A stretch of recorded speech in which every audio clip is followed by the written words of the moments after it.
Magandang hapon, Luzon, Visayas, Mindanao. Ito po ang JBE News Reports.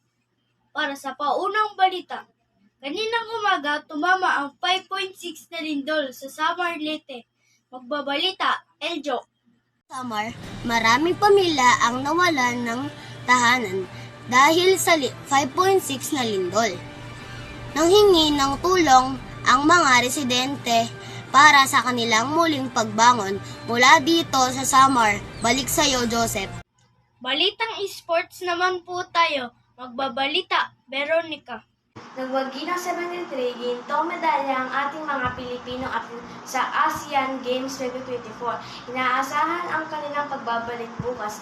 Balik sa iyo, Joseph. Weather updates naman po tayo. Naasahan na titindi ang init sa Metro Manila. Kaya po sa mga lalabas ng bahay, maaari po tayong magdala ng sapat na tubig at payong para sa panangga sa init. Ito po ang JBE News Report.